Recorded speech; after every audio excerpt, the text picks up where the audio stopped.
Welcome to this edition of the Weekly Dose. Challenge your perspective. This is Patrick Dyer in Washington, D.C. On December 12th, Kenya celebrated its 50th Independence Day. And the government invited the group Ridiculous to entertain Kenyans. And Mr. Nyambane did not disappoint. He left the many Kenyans watching in stitches. His depiction of former President Moi is to the T, all with that husky voice and the missing tooth, a tradition practiced by the Kalenjin people. Now, on the surface, this looked like pure entertainment. But when you look at it from what it stands for, what's the symbol? It's a symbol of freedom of speech. Can anybody imagine this ever happening during Kenyatta's time, the first Kenyatta, of course, and during Moi's time? Depicting Moi dehumanizes the presidency. And these are the fruits of the long, long years of people that have fought for a free space, for free media.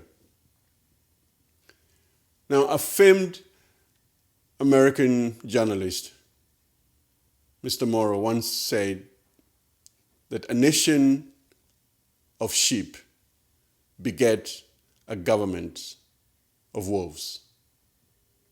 That is to say that if you have a nation, a people, who can only follow what the government says and not question it, then what you get is a government of wolves. Now, Mr. President, the media bill that is going through Parliament, this is something you do not want to have your signature on as being law in Kenya. To do this, you will take Kenya back to a point where it would be very devastating for the country. Yes, I know that throughout the country, everywhere, you go to a butchery, you buy your meat, and it's wrapped in a newspaper, a Taifa Leo, a Nation, a Standard, and the many other newspapers that have sprung up in the recent years. But what informs the discussion as people enjoy that meat, that nyama choma, are the contents of that paper. And the moment this bill comes into passing,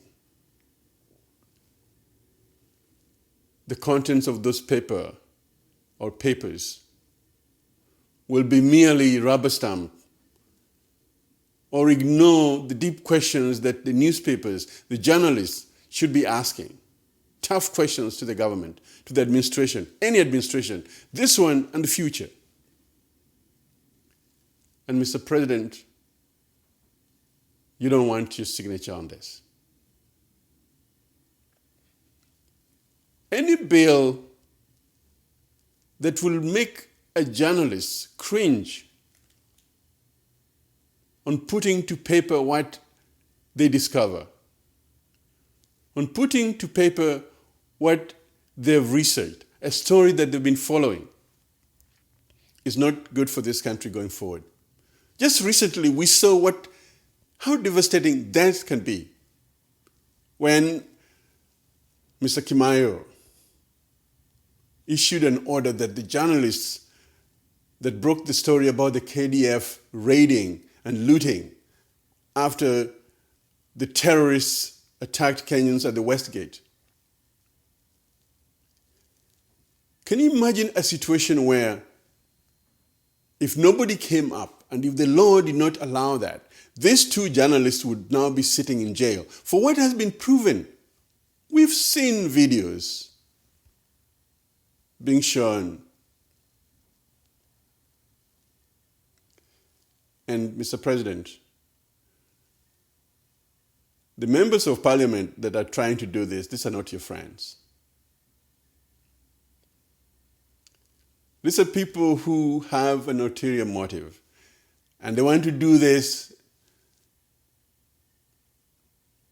to show that maybe they support you. But that is not support you want, Mr. President. You need to stand down, you need to stand them down and tell them that you're not ready to lead a nation of sheep, because you're not ready to have your government be a government of wolves.